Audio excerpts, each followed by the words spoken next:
Ok, muito boa noite, minha Paraíba, que bom estarmos juntos mais uma vez em mais uma segunda-feira por aqui. Doutor Edvandir Paiva, muito boa noite, seja muito bem-vindo aqui ao Frente a Frente. Boa noite, Luiz, boa noite, a Paraíba, é um prazer estar aqui. Bom demais, você veio aqui para prestigiar a corrida contra a corrupção que foi realizada ontem em Cabedelo aqui. Chegou a correr os 21 quilômetros ou não, presidente? 21 quilômetros é muito complicado, mas estive presente a corrida, né, prestigiando a terceira etapa aqui e foi um sucesso novamente. É sempre um sucesso. E é um evento que tem uma simbologia para poder manter viva essa questão, enfim, da própria ansiedade da população e do anseio da sociedade no combate à corrupção, né? Sim. Essa é a simbologia. Sim, nós idealizamos esse evento lá atrás, em 2017, 2018, realizamos um circuito nacional de corridas contra a corrupção. Chegamos a realizar 8 corridas no Brasil inteiro e essa estava programada para antes da pandemia. Infelizmente, devido às regras sanitárias, não foi possível e agora cumprimos essa missão de mais uma edição aqui na Paraíba, no sucesso de sempre. E o assunto é muito importante, tem que estar sempre na pauta do dia. A gente estava vendo imagens ali, a adesão, inclusive, da sociedade a um evento como esse. Como é que você classifica o combate, a guerra contra a corrupção no Brasil hoje, doutor Edvandir? Bom, nós estamos num período de reação a tudo que foi feito no passado recente, né? A Polícia Federal realizou talvez a maior operação contra a corrupção com certeza na América Latina e talvez uma das maiores do mundo, que foi a Operação Lava Jato, né, que surgiu na Polícia Federal lá no início de 2014. Né, e tantas outras operações menores de corrupção. Aqui no estado da Paraíba teve operações importantes, em outros estados também. E agora chegou o momento em que há sempre aquele, digamos, um contra-ataque, uma avaliação do que foi realizado e o mundo político, o poder político e econômico acaba reagindo, sim. Né? E nós estamos vivendo essa reação neste momento, né? Esperando que ela se consolide e aí nós vamos continuar com esse debate sobre corrupção, porque o discurso atual, né, é muito de diminuir o nível de corrupção. A gente não sabe dizer se diminuiu ou não diminuiu.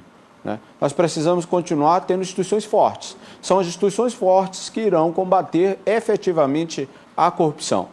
Corrupção vai haver sempre. Onde tem homens, dinheiro e poder, vai haver corrupção. Me impressionou um dado da própria Polícia Federal que aponta que o número de inquéritos abertos contra a corrupção dentro do poder público já é superior ao número de inquéritos abertos contra o tráfico de drogas no Brasil. É algo que, enfim, há alguns anos você tinha uma diferença, né? Esse crime contra a corrupção ele estava em inquérito em um número menor, né? Sim. A Polícia Federal acabou se especializando nesse tipo de crime, desvio de recursos públicos. Nós temos setores estruturados na Polícia Federal para trabalhar somente essa área. Obviamente, nós temos as outras áreas que atuam. Eu digo que há uma estrutura de combate à corrupção hoje na Polícia Federal. A luta é para que ela se mantenha, que haja investimento nessa área, porque é um serviço a ser prestado à sociedade de maneira muito valiosa, que não pode morrer nunca, porque corrupção sempre vai existir. Presidente, agora só nessa sua fala inicial ali, já da primeira resposta, eu já consigo tirar ali vários subtemas ali, e queria, antes da gente avançar, eu poder mergulhar um pouco nas suas respostas. Quando você fala da Lava Jato, especialmente, ela já sofreu, né, a Lava Jato já sofreu ao longo dos anos todos, sobretudo nesses últimos anos, ataques muito frontais em relação à conduta, né, de alguns agentes, especialmente do Ministério Público Federal, já sob suspeição, o próprio ex-ministro Sérgio Moro, que foi juiz, enfim, condutor inicial aí dessa operação. Você acha que houve excesso da Lava Jato em algum momento onde ela contribuiu para esse ataque e ela serviu hoje como, ela tanto serve como símbolo de combate à corrupção, como serve para dizer o seguinte, está vendo que nós temos que controlar excessos por causa da Lava Jato? Toda grande operação policial precisa passar depois por um estudo de caso, uma avaliação dos erros e acertos dessa operação. A Lava Jato já está passando por isso. Ela servirá, num futuro muito breve, para estudo na academia de polícia, para estudo de várias instituições sobre o caso, onde acertamos, onde erramos. O que eu digo sobre a Lava Jato é que não houve uma invenção, não houve uma criação de um volume de corrupção tão grande. Ele existiu fartamente, com valores absurdos, né? E a operação que se iniciou na Polícia Federal teve esse mérito e acabou chegando no mais alto poder político e econômico do país, né? Obviamente, nesse período, eu não digo nem na execução da Lava Jato, mas depois que a Lava Jato se consolidou, acredito que houve escolhas, por pessoas que participaram da Lava Jato, escolhas que não foram muito acertadas. Eu vou citar, talvez seja polêmico, mas eu preciso citar. A ida do ministro Moro para o mundo político enfraqueceu a Lava Jato. Você acha que foi ruim, comprometeu a Lava Jato? Ele, no mínimo, deu a oportunidade da narrativa de que a atuação da Lava Jato foi política. Se ele tivesse se mantido dentro do Poder Judiciário, atuando normalmente como estava, não haveria a necessidade dessa narrativa, né? Então, acaba enfraquecendo. E o que ocorre nessas grandes operações é que as pessoas que são atingidas ficam procurando brechas na operação para criticá-la, para dizer que foi uma operação política, né? Mas não dá. Ela não inventou um esquema de corrupção. Não partiu do nada. Ela foi confirmada nas várias instâncias. Foi uma operação tecnicamente bem feita e teve os erros como todo trabalho grande acaba tendo. A Polícia Federal aprendeu muito com os erros que cometeu durante o decorrer dos anos e isso a tornou cada vez mais técnica. Dentro de algumas decisões mais recentes que colocaram aí em liberdade, desde a história da derrubada da prisão em segunda instância, além de anulações, especificamente em relação ao ex-presidente Lula, isso traz uma sensação de impunidade para a Polícia Federal, isso traz uma sensação de um sentimento de enxugar gelo, que vocês estão enxugando gelo, ou não? Vocês respeitam, enfim, processualmente o andar das ações? Respeitamos o processo, faz parte. Faz parte da defesa e buscar brechas na operação, faz algumas situações técnicas que estejam equivocadas e é da própria dinâmica desse tipo de trabalho. Mas que ele seja totalmente escrutinado depois. Tá, né? Então, se nós formos trabalhar pensando no depois, quais serão as repercussões nas instâncias maiores do judiciário, nós vamos deixar de fazer o nosso trabalho, né? Eu não acredito, e eu peço aos meus colegas, aos nossos colegas policiais federais e delegados de Polícia Federal, que não se desestimulem. Esse é o nosso trabalho. Nós já fizemos operações maravilhosas que, infelizmente, foram anuladas depois por um detalhe, por uma situação que nós não considerávamos que era um erro, né?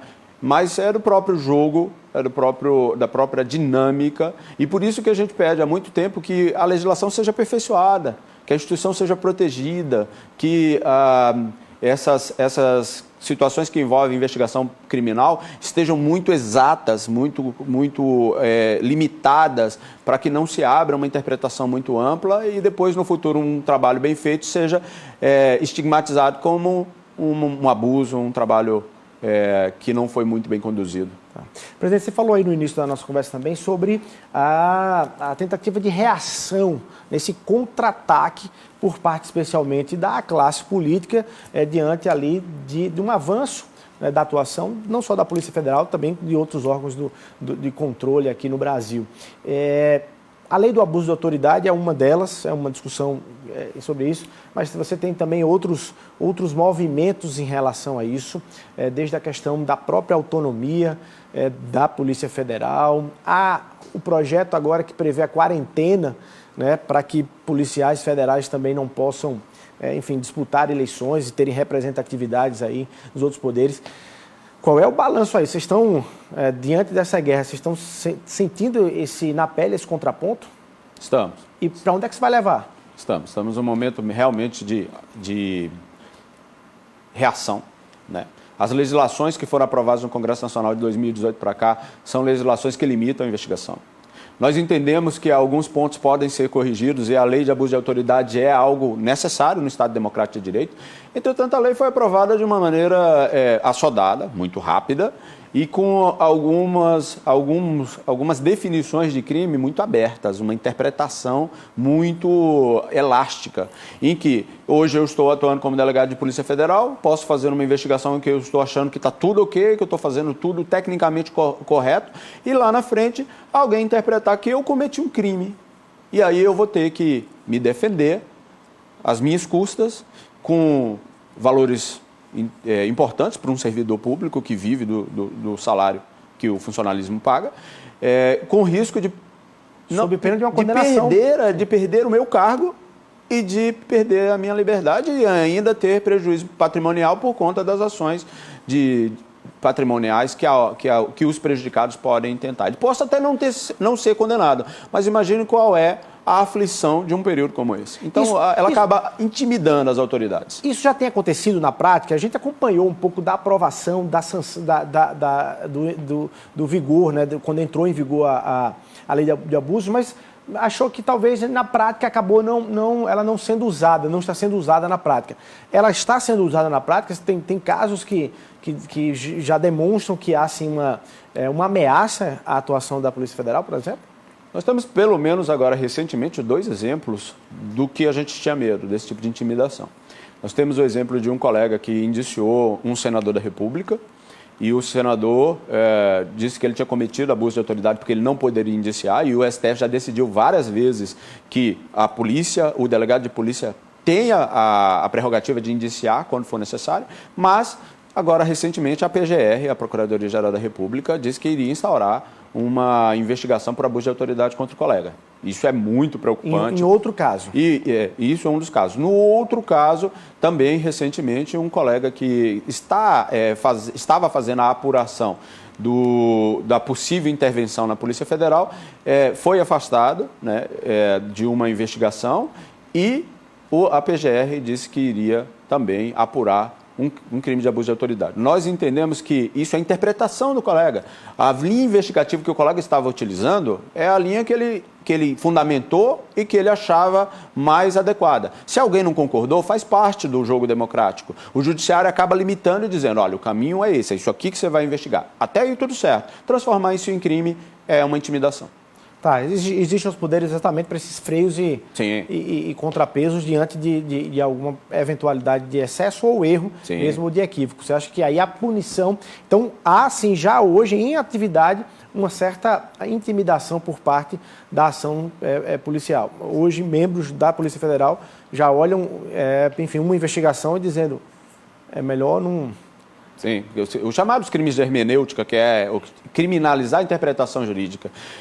Nós somos operadores do direito, então o delegado interpreta juridicamente algo, é natural que o procurador da República discorde, eventualmente, que o juiz discorde, que lá na frente os tribunais discordem. Agora, dentro dessa discordância, transformar essa interpretação que era natural no momento dos fatos, transformar em crime, é algo que preocupa muito as autoridades. A lei própria já nos preocupava por causar essa intimidação. Os delegados, as pessoas que estão envolvidas, os juízes, os procuradores também, que são objetos, são alvos de uma lei como essa, podem começar a pensar 2, 3, 4 vezes se realmente vai ser melhor deixar para lá e não se colocar em risco. Aí palmas para a impunidade. Aí palmas para a impunidade. Esse é o grande problema. Esse é o grande problema. Para a sociedade em si, é muito ruim ter autoridades com receio de se prejudicarem pessoalmente, em vez de ter aquela coragem, aquele elan, aquela vontade de ir para cima e de tentar desvendar mesmo um grande caso de corrupção. Da índole, do nosso caráter, da nossa cultura institucional, eu acredito que nós vamos continuar fazendo de qualquer jeito, mas que nós estamos mais expostos do que deveríamos, estamos. Presidente, você falou uma coisa no início também, sobre há uma narrativa tentada colocar agora de que houve uma redução na corrupção no Brasil. Você está falando especialmente para a narrativa do próprio governo federal atual, da gestão atual, que fala, olha, essa gestão não tem corrupção. É basicamente isso, só para a gente compreender melhor. É uma propaganda política do governo atual, de que diminuiu a corrupção e que no governo não há corrupção, já utilizou essa palavra bem forte, né? Essa frase bem forte, no meu governo não há corrupção. Eu entendo nós entendemos do ponto de vista político, o governo tem realmente de dizer à população que no governo dele não tem corrupção. Todos, né? Todos dizem, nós entendemos essa narrativa normal do ponto de vista político, entretanto, do ponto de vista jurídico e da realidade, onde há homens, poderes e dinheiro, há corrupção. Ela vai ocorrer. Ela vai ocorrer independentemente da ideologia, do partido, do grupo que esteja no poder. Então, é bom fazer a propaganda, mas é muito importante fortalecer as instituições para que aí, de verdade, o combate à corrupção estará ocorrendo. Bom, aí dá a expressão, fortalecer as instituições. Esse fortalecimento só se passa por uma autonomia, né, pela impossibilidade de interferência nisso. A gente está com um caso clássico aqui, recentemente, a Polícia Federal, a partir da saída, da crise que gerou a saída do ex-ministro Sérgio Moro, do Ministério da Justiça, em relação a essa história de intervenção, né, na Polícia Federal, nomeação do diretor-geral, enfim.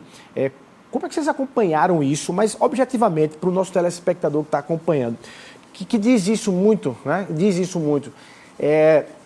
Qual é o nível hoje de interferência, se há interferência do presidente Jair Bolsonaro diretamente na atuação da Polícia Federal aqui no Brasil? Qual é a visão que a associação tem, presidente?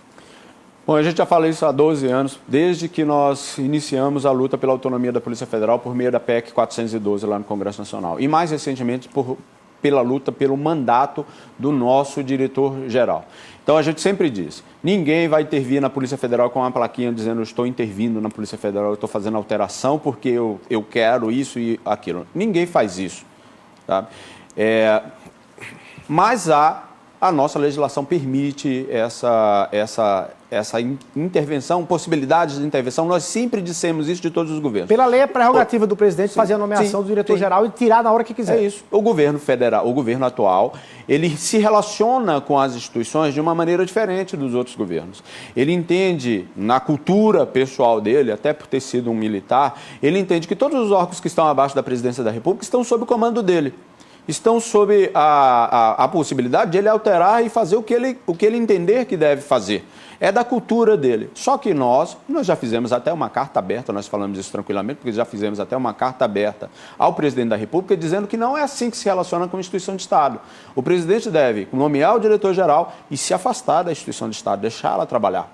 Quanto mais ele se aproxima, quanto mais ele faz narrativas de que eu tenho que fazer uma alteração aqui, vetar um nome ali, não deixar que fulano, ciclano ou beltrano assuma posições dentro da Polícia Federal, mais prejuízo ele causa para a imagem do governo e para a imagem da Polícia Federal. Aí eu vou sempre receber perguntas como a sua, que é muito comum, não só sua, como de toda a imprensa, se está havendo intervenção na Polícia Federal. As intervenções são sempre, se ocorrem, muito sutis. O que eu posso lhe dizer é que, nesse momento, há uma narrativa de intervenção, há um questionamento sobre intervenção muito maior do que já houve no passado.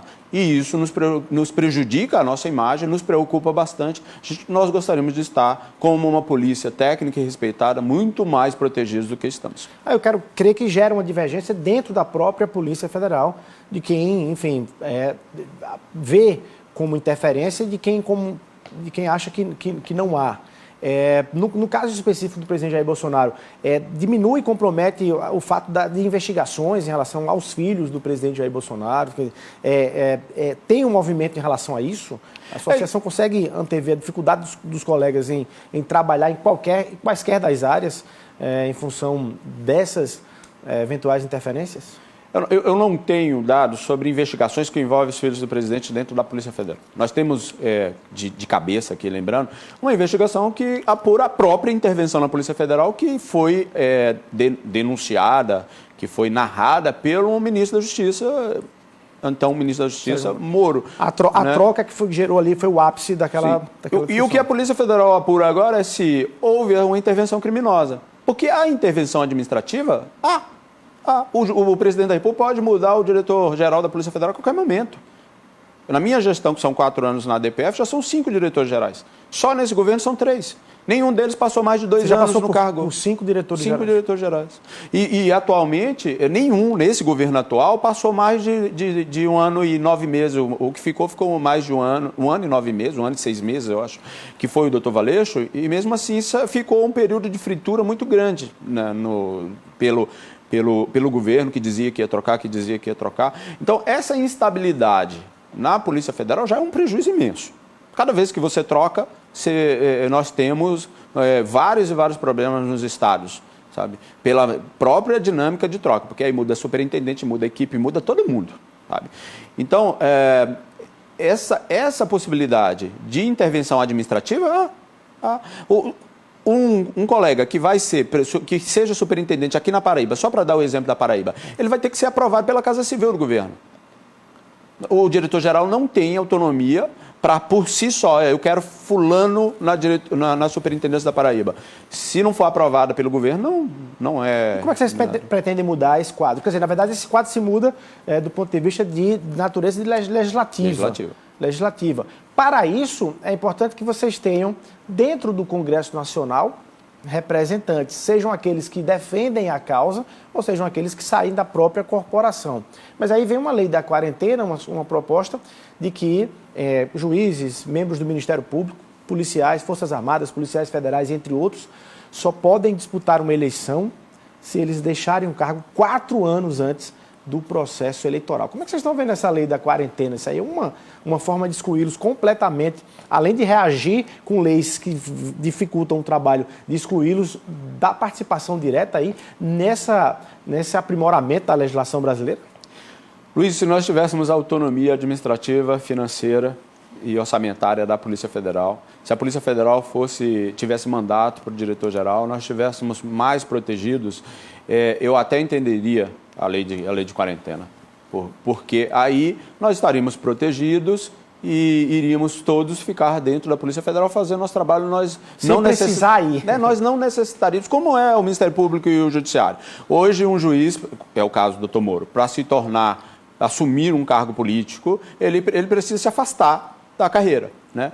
Só que nós não temos, nós estamos com os piores dos mundos, nós não somos protegidos e agora com a lei da quarentena também não seremos representados. É muito importante ter, hoje, dentro dessa falta de proteção, alguém que possa subir à tribuna da Câmara dos Deputados ou do Senado Federal e dizer, olha, estão prejudicando a instituição Polícia Federal. Então nós precisamos dessa representação.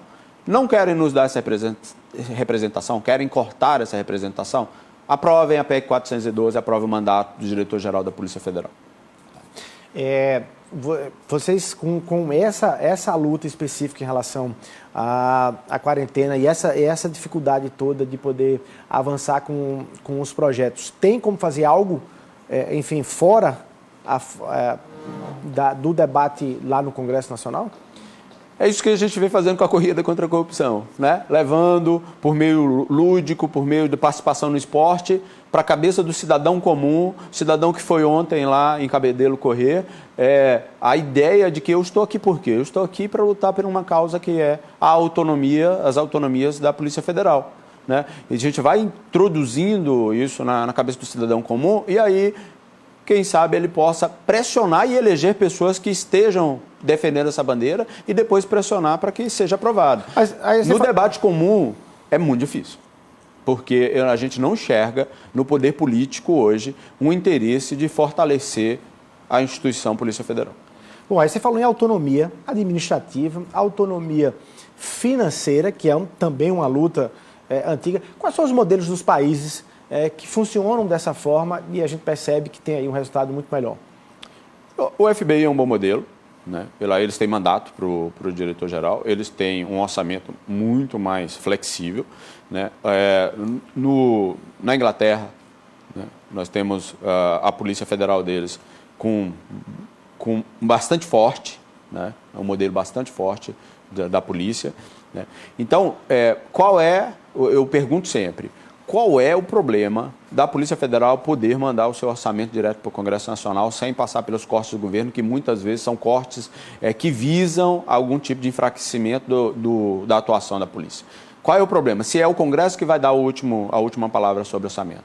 Qual é o problema dos diretores dos cargos internos da Polícia Federal serem escolhidos e nomeados exclusivamente pelo diretor-geral, que foi escolhido pelo presidente da República? Qual o problema? Qual o problema desse diretor-geral ter um período mínimo que ele possa ficar para dar estabilidade, previsibilidade da atuação, para que os projetos possam ser implementados e executados? Hoje nós não temos nada disso. O diretor-geral tomou posse agora há menos de 4 meses e amanhã ele pode não ser mais o diretor-geral. Isso causa um prejuízo imenso para a instituição, para a governança da instituição. Então, o que esses mecanismos causam de prejuízo? Eles não tornam a Polícia Federal em algo descontrolado. Até porque a atividade de polícia, de investigação, já é muito controlada. Tem o controle do Judiciário, tem o controle do Ministério Público, tem o controle da sociedade por meio da imprensa. Então, o trabalho é muito controlado. E o trabalho administrativo é controlado pela CGU, é controlado pelo TCU. Então, e podemos criar ainda outros mecanismos, podemos criar um conselho multilateral para olhar essa atuação da Polícia Federal. E quando ela tiver, o diretor da Polícia Federal estiver passando dos limites, o presidente proponha o impeachment dele e seja aprovado esse impeachment no Senado. Então, nós queremos sim. Nós não queremos uma polícia descontrolada porque órgãos descontrolados acabam abusando e acabam exorbitando das suas atribuições, mas nós precisamos de mais proteção do que temos. E a reforma administrativa proposta no Congresso não é essa proteção. A reforma administrativa, eu não sei nem o sentido da reforma administrativa, porque ela não combate privilégios, ela não está combatendo privilégios, aqueles itens que são colocados lá como que serão cortados, férias de 60 dias, aposentadorias compulsórias. Licença... Isso aí não é aplicado ao Poder Executivo, que é quem está sendo atingido pela reforma. Nós não temos esses privilégios, né? E quem tem não está sendo incluído na reforma. Porque são consideradas carreiras de Estado e estão fora. E não estão sendo incluídos. Então, os privilégios não estão sendo cortados. Não há uma diminuição de gastos, não há. O que está se prevendo é fazer uma terceirização de contratação no serviço público de uma faixa do serviço público. Mas isso atinge que nível a Polícia Federal? Até o do delegado da Polícia Federal? Já atingiu. O texto inicial era horroroso. O texto inicial permitia que o presidente da República pudesse, inclusive, colocar gente de fora para comandar a Polícia Federal, para atuar. Acabar com concurso público para delegado da Polícia Federal. Não digo acabar porque não existia essa previsão, mas colocar pessoas de fora para trabalhar na Polícia Federal. Mexer na carreira por decreto. Ou seja, ele poderia acabar com o concurso para delegado de Polícia Federal por decreto, né? Esse texto era horroroso. Com a nossa alerta, com a nossa mobilização, nós conseguimos melhorar muito o texto. O texto era muito ruim. Hoje ele é só ruim. Né? Nós continuamos brigando contra esse texto porque, primeiro, é um período que nós não conseguimos nem ir ao Congresso Nacional discutir naquele corpo a corpo com os deputados, meio de pandemia, sabe? Não é um momento para discutir uma reforma tão profunda. E segundo, que não está combatendo privilégio, não está poupando dinheiro. Para que fazer essa reforma, então, se ela não está indo buscar aquilo que realmente vai modernizar o Estado brasileiro? A reforma, a PEC 32, é muito ruim e eu acredito piamente que ela não vai ser aprovada no Congresso Nacional. E transformar servidores da Polícia Federal, inclusive, com essa instabilidade, de perder essa estabilidade que se tem, torna ainda muito mais frágil a questão da interferência política, né? Sim. Veja o caso dos nossos servidores administrativos. A PEC 32 propõe que os servidores administrativos da Polícia Federal sejam uma carreira de todo o Executivo. Então, quando eu precisar de administrativos, eu vou buscar em algum órgão para trabalhar dentro da Polícia Federal. Só que os servidores administrativos da Polícia Federal trabalham no dia a dia com acesso a dados sensíveis, com informações sobre investigação, eles assessoram ali em vários pontos da prestação de serviço da Polícia Federal. Nós não queremos um servidor que nós não escolhemos, que nós não sabemos nem quem é dentro da Polícia Federal. Perde completamente o controle. Perdemos o controle. E de uma parte muito importante. Isso vai abrir um flanco muito grande de corrupção, de vazamento de informação, sabe? E nós queremos escolher todos os servidores que atuam na Polícia Federal, fazer investigação social, saber se não está envolvido com crime, se não tem um passado perigoso para as funções da Polícia Federal, inclusive dos nossos administrativos. Nós não queremos essa reforma, ela não vai trazer para a Polícia Federal, nada de positivo. E as proteções da Polícia Federal não tem uma linha, nada. Agora, recentemente, por meio de uma articulação, conseguimos colocar na Constituição Federal que somente um delegado de Polícia Federal pode ser o diretor-geral da Polícia Federal. Infelizmente, eles tiraram. Nem isso. Nem isso passou. Do ponto de vista orçamentário, a Polícia Federal, no Brasil hoje, ela faz todo esse trabalho com uma dificuldade, com a corda no pescoço? É um cobertor curtíssimo, né? Nós temos hoje um orçamento limitado para um país tão grande quanto o nosso. O nosso efetivo é um efetivo que hoje tem 3.600 cargos vagos. A Polícia Federal deveria ter 15.200 policiais. A Polícia Federal no Brasil hoje atua com... Qual é o efetivo da Polícia Federal no Brasil hoje? 12 mil. 12 mil? 12 mil policiais. E tudo isso que a gente acompanha são 12 mil 12 mil policiais. Então, hoje, quando eu tenho uma operação, como aquela operação lá na fronteira da Venezuela, a Operação Acolhida, em que preciso deslocar um efetivo de policial muito grande, eu estou descobrindo outras atuações. Eu estou tirando alguém que está fazendo algum outro trabalho e colocando lá. Então, esse trabalho aqui vai parar, vai esperar o trabalho lá terminar. É um efetivo muito curto. Os policiais viajam o Brasil inteiro para participar de operações, porque não tem efetivo local para atender às operações. Então, países como... A Argentina tem 40 mil policiais federais. Os Estados Unidos têm... A Argentina Brasil dá 10. É um estado, né? Brasil, é o tamanho de um estado do Brasil. Os Estados Unidos tem 40 agências, aqui chutando, mas tem 40 agências para tratar de todas as atribuições que hoje estão na Polícia Federal. Então, o nosso efetivo é muito curto, é muito limitado, são 12 mil e nós não temos nem o preenchimento dos 15.200 que deveriam ter. Então, hoje nós temos mais de 3 mil cargos vagos, temos aí um concurso em andamento, mas não vai suprir todas essas vagas, nós vamos ficar muito longe ainda de cobrir todas elas e as limitações orçamentárias acabam causando muitos e muitos problemas na atuação da Polícia Federal. Eu quero perguntar sobre esse pleito do concurso público, mas antes, do ponto de vista de condições de trabalho, você falou aí do excesso, porque um membro só, um integrante só tem que fazer várias operações em vários estados e tudo, mas condições de trabalho do ponto de vista de armamento, do ponto de vista das condições mesmo, do dia a dia do trabalho da Polícia Federal. Também aquém do esperado? Armamento, acho que estamos bem, né? Essas atuações, esses equipamentos táticos, nós temos... De fiscalização, de investigação, de inteligência... Não temos tantos problemas. Os grandes problemas da Polícia Federal, nós temos problemas de instalação em alguns locais. Agora mesmo aqui na Paraíba nós temos uma das melhores unidades do Brasil, mas foi inaugurada ano passado. Durante muito tempo a Polícia Federal atuou numa unidade bastante precária aqui, numa capital tão importante quanto João Pessoa. Nós temos outros locais... essa semana mesmo eu visitei Aracaju, o local lá é absurdo, dá medo, parece que vai pegar fogo a qualquer momento porque é muito precário. Nós temos muitas unidades muito precárias no Brasil inteiro e que necessitam de uma construção de uma nova unidade, de uma reforma. Mas no geral é uma Polícia Federal modernizada, moderna do ponto de vista de equipamentos de investigação. Sim, do ponto de vista de equipamentos, do ponto de vista de tecnologias, nós temos acompanhado. Poderia ser melhor. Se nós tivéssemos um orçamento mais livre, uma possibilidade de utilizar, nosso orçamento é muito contingenciado.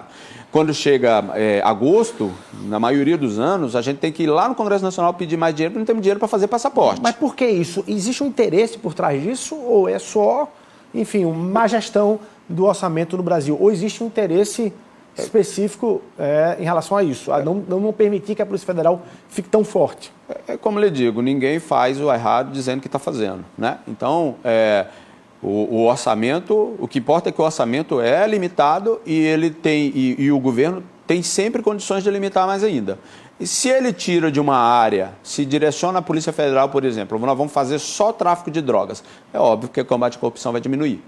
E eu posso, licitamente, dizer numa narrativa de que isso é o governo que está fazendo isso para prejudicar a instituição, sabe? Só que é um discurso. Eu não vou ter nunca como comprovar claramente que essa é o que o governo está querendo naquele momento. O governo vai negar, eu vou dizer que é, e nós vamos ficar com essa dúvida da sociedade sempre. Por isso que, gente, por que já não oferece as autonomias para que a gente não tenha esse tipo de discussão?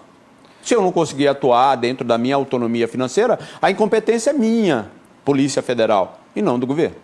Bom, se estivesse gerindo, então, os próprios recursos financeiros, a Polícia Federal já poderia fazer um concurso para, pelo menos, para além desse que está em curso, mais 3.500 vagas no Brasil. Sim. É isso? Quero falar sobre isso, mas daqui a pouquinho a gente vai rapidinho para o intervalo comercial. E se você quer ouvir a resposta sobre esse tema aí, da necessidade de recursos humanos à Polícia Federal aqui no Brasil, você acompanha um minutinho, a gente está de volta aqui no Frente a Frente.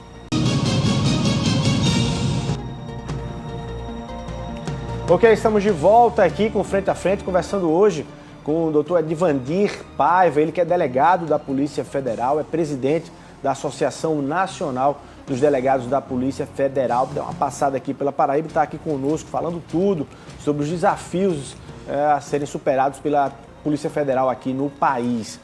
Você estava falando aí no bloco anterior, presidente, sobre a necessidade de aumentar, né, o efetivo da Polícia Federal aqui no Brasil, que trabalha aí com 12 mil integrantes, mas teria que ter pelo menos 15 mil aqui para ter um início bom.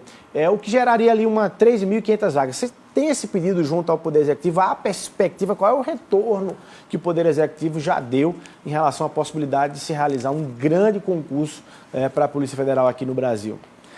É uma luta eterna de fazer concursos.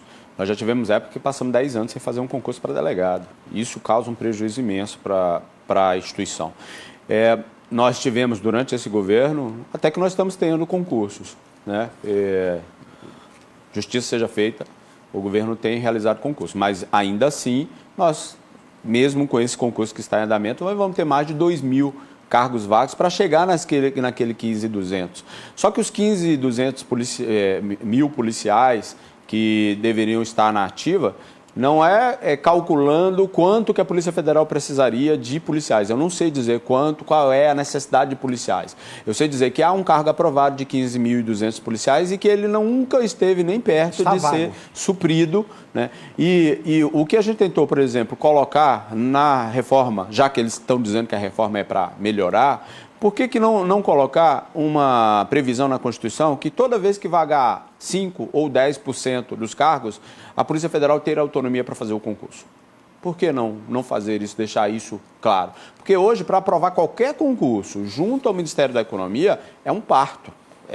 São meses tentando convencer, uma limitação muito grande e a gente nunca preenche o nosso efetivo. Como é que está a saúde mental, então, dos policiais que estão em atividade no Brasil, os policiais federais? Esse é um tema muito interessante de se falar, porque a nossa atividade policial é uma atividade que causa muita pressão, né? É uma atividade que nós estamos, apesar da Polícia Federal não ser uma polícia que trata como atividade principal o crime de sangue, a violência nas ruas, né? Ela sofre muita pressão. Um colega que faz uma investigação sobre alguém muito poderoso sofre muita pressão, sofre muita preocupação. Então, a própria atividade policial, de você se deslocar pelo Brasil inteiro, hoje você está aqui com a tua família, toca o telefone e fala, amanhã você se apresenta no aeroporto que você vai ter que ir, vai passar 40 dias fora de casa. Isso causa pressão interna, pressão com a família e vai adoecendo. Nós temos casos de suicídios, muitos casos de suicídio, maior do que o normal da população. Quando um colega se adoece assim, psicologicamente, ele está com a arma do lado, né? Então, um ato extremo, um ato de desespero, muito mais corriqueiro, muito mais suscetível. A vida social também não é diferenciada, né? Porque nem pode estar uma exposição, dependendo da operação que está conduzindo ou investigação, a vida social também perde e é comprometida ali. A partir do momento que você se torna policial, você tem que selecionar muito bem com quem você anda, quais são as suas amizades, as novas amizades, você tem que fazer um filtro para saber se aquelas pessoas não estão se aproximando com algum interesse. Enfim, você fica limitado. A sua vida não é a vida de um cidadão comum, né? Tem os seus ônus e os seus bônus, obviamente, mas essa parte do adoecimento, da dificuldade psicológica é muito grave. Isso é um drama. E a Polícia Federal ainda não está preparada para dar esse suporte. Nós tentamos, a Polícia Federal vem tentando contratar psicólogos, vem tentando fazer uma estrutura de proteção. Tem a própria resistência do policial. O policial nunca quer o delegado ou qualquer policial nunca quer se mostrar como alguém vulnerável, não quer se mostrar para o amigo com um problema dessa natureza, para não ser estigmatizado, para não parecer fraco. O policial gosta de cultivar a imagem do herói e isso causa uma série de consequências e que a Polícia Federal não está ainda preparada para dar todo o suporte e proteger os colegas da maneira como devem ser protegidos. E para além disso, do que a gente estava conversando no início da nossa conversa aqui, sobre a questão de tantas e tantas entraves ou enfim, legislações que tornam a atividade um tanto quanto desestimulante do ponto de vista de você conquistar algo, de descobrir algo, identificar ali um ilícito, um crime, e depois perceber que aquilo dali vai dentro do arcabouço, do ordenamento processual no Brasil, vai nascendo, se dissipando.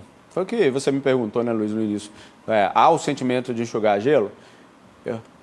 A gente precisa manter elevado o nosso sentimento para continuar trabalhando. Mas é óbvio que no momento de fragilidade, individualmente a pessoa pode esmorecer, pode falar, poxa, para que eu estou trabalhando tanto? Para que eu estou me expondo tanto? Para que eu estou deixando minha família em casa para me dedicar à minha atividade de uma maneira quase que full time e mais na frente a pessoa que eu tenho certeza que eu angariei as provas necessárias para que ela seja condenada, vai passar na minha frente rindo da minha cara e possivelmente atuando para se vingar, para me prejudicar. Essas legislações que foram aprovadas, o pacote anticrime não é um pacote anticrime, né? Foi colocado... Você acha que ele não é um pacote anticrime, ele é um pacote que dificultou a investigação. Tá? Tudo bem, um ponto ou outro poderia ser aprimorado para que não houvesse nenhum tipo de exagero, né? Mas ele trouxe muito mais dificuldades para se fazer a investigação e a lei de abuso de autoridade, como eu falei, apesar de ser necessária, ela é uma lei muito aberta e acaba deixando exposto quem tem a obrigação de fazer uma investigação e acaba expondo, em vez de expor o corrupto, acaba se expondo o profissional que está atuando para combater a corrupção.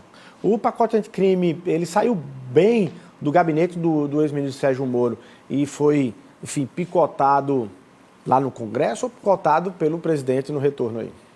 Acho que teve um consórcio de situações.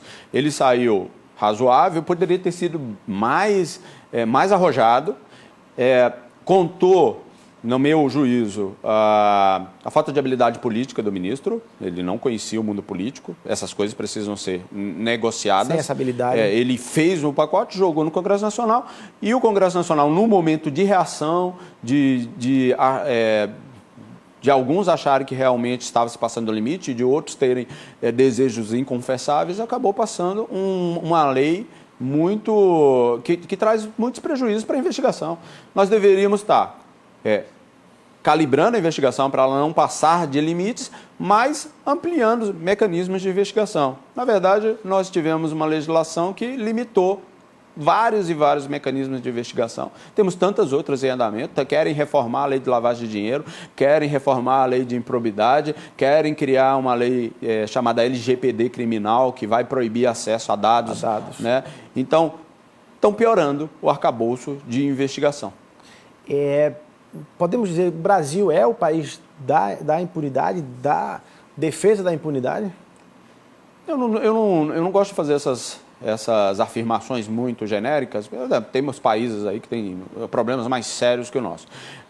O que me preocupa é porque depois da Lava Jato, depois desses casos de corrupção, do mensalão, de tantos casos de corrupção que foram desvendados, nós deveríamos ter caminhado para aprimorar a investigação, fortalecer as instituições.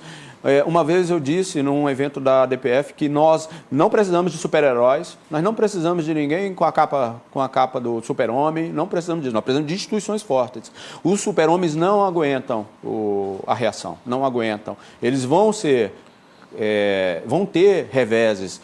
E as instituições é que precisam estar fortes, as estruturas precisam estar fortes, os efetivos têm que estar completos. É isso que vai fazer o combate à corrupção ser realmente efetivo. Para a gente ficar num caso simbólico, a gente acompanhando o caso lá da Mãos Limpas da Itália, né? A gente vê esse quadro, essa evolução certinha, né? Um processo de luta contra a corrupção e depois um contraprocesso, um contra-ataque em relação a isso, em redução. E a história aponta de que acaba a classe política ganhando, enfim, em algum momento ela ganha esse debate. Você prevê isso, prevê essa virada de jogo da classe política aqui? É engraçado, nós fizemos vários simpósios de combate à corrupção organizados pela DPF, principalmente em Salvador. Nós fizemos grandes... O ex-juiz Moro esteve lá, o ministro Barroso, pessoas muito importantes da área, estiveram lá naqueles anos, lá de 2017, 18, 19, dizendo se nós iríamos passar por uma contra-reforma, se nós iríamos passar por uma reação. Já existe essa reação. Me parece que essa reação já está muito clara, mas acredito que, como tudo é cíclico, nós vamos ter, em algum momento, uma nova onda de fortalecimento das instituições. Eu espero que, quando essa onda vier, nós possamos alcançar um degrau maior da nossa Polícia Federal.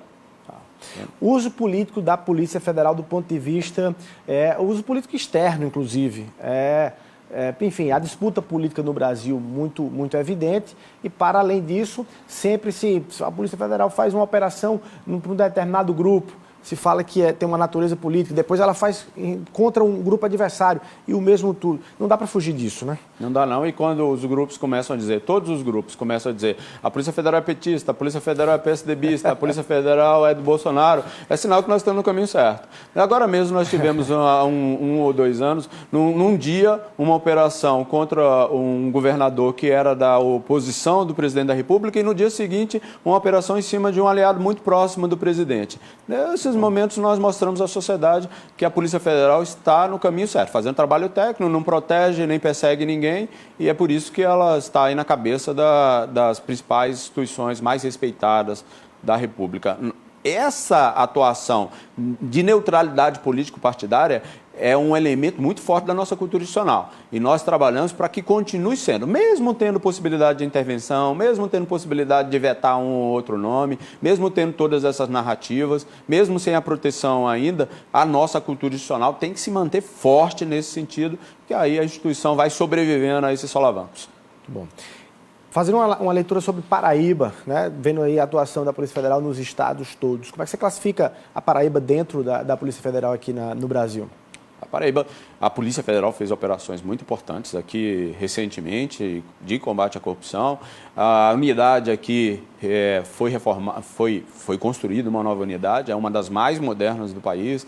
Então, é um momento, eu acredito, de otimismo até do efetivo, apesar de eu não trabalhar aqui, mas pela associação eu vejo a satisfação dos colegas estarem trabalhando numa unidade moderna, com condições de trabalho, e espero que os trabalhos aí, tanto na área de combate à corrupção, como nas outras áreas que a Polícia Federal atua, e na prestação dos serviços administrativos, passaporte, porte de arma que nós prestamos, que seja um trabalho de qualidade. Acredito que nós estamos aqui na Paraíba no caminho certo. Bom, eu falei no início da nossa conversa também sobre aquele dado que vem da própria Polícia Federal e me impressionou muito, dos inquéritos todos em curso.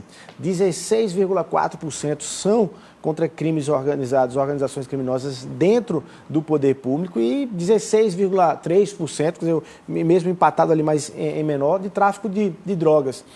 A superação dessa organização criminosa em relação no poder público. Qual é, na sua visão e experiência e leitura nos estados todos, qual é o principal problema do Brasil hoje, naquilo que naturalmente a Polícia Federal combate? Nós temos um problema de facções criminosas muito sério, que precisa ser acompanhado muito próximo. Que é essa da tráfico de drogas. Do tráfico de drogas, do crescimento das facções dentro dos presídios, da possibilidade delas se fortalecerem no armamento, no terror causado à sociedade. Isso tudo tem que ser combatido no ovo da serpente, ali dentro dos presídios, na atuação nas comunidades. A Polícia Federal tem muito a contribuir nessa área, sabe? Em coordenação com as polícias civis, com as demais forças de segurança pública. E outro que a gente não pode deixar, não pode normalizar desvio de recurso público, não pode normalizar corrupção. Nós temos de dizer sempre que corrupção é intolerável, porque não é um crime de sangue, mas é um crime que mata. É um crime que tira o dinheiro da população mais carente. A pessoa que está ali na periferia precisa de um hospital de pelo menos mínimo que possa atender os interesses mais básicos dela. Recursos da Covid, né? Contra a Covid. Acaba não chegando o dinheiro. E é para essa população que depois tem que viver de 300 e poucos reais, de um bolsa, alguma coisa, para se sustentar. Aí ela se torna mais dependente ainda da ideologia, do governo da vez, de esquerda, de direita, de centro, de qualquer uma, acaba se tornando escrava dessas ideias. Então, por isso que combater a corrupção é muito importante para fazer os recursos chegarem aonde devem chegar. Tá aí, doutor Edivandir Paiva, ele que é presidente da Associação Nacional dos Delegados da Polícia Federal. Nosso tempo vai chegando aqui ao fim, eu queria agradecer sua presença aqui. Seja muito bem-vindo à Paraíba, agradecer sua presença aqui. Você fica na presidência, está fechando aí o seu segundo mandato esse ano de 2021 e está repassando aí o cargo. Mas agradecer aí sua presença aqui no Frente a Frente, desejar boa sorte aí na condução do seu trabalho. Você vai atuar onde? Em Brasília, no Distrito Federal, depois que deixar a presidência? Sim. Eu agradeço a oportunidade. Sempre que venho à Paraíba, sou muito bem recebido pela imprensa. Tenho vindo sempre conversar sobre esses assuntos mais específicos da Polícia Federal. Foi maravilhoso essa conversa aqui com você. Meu mandato realmente acaba agora no final do ano, em dezembro. E eu volto lá para a Polícia Federal, lá no Distrito Federal, para as áreas em que, muito provavelmente, que eu já atuava antes, né? E continuar a minha carreira na Polícia Federal, sempre de olho na associação, sempre de olho nesse consórcio de interesse dos delegados de Polícia Federal, que acaba que a associação não é mais uma associação só de classe, é uma associação de defesa da Polícia Federal. Tá aí, bom trabalho, boa sorte aí na condição. Bom, a gente vai ficando por aqui, muito obrigado pelo carinho da sua audiência e até a próxima segunda-feira, se Deus quiser.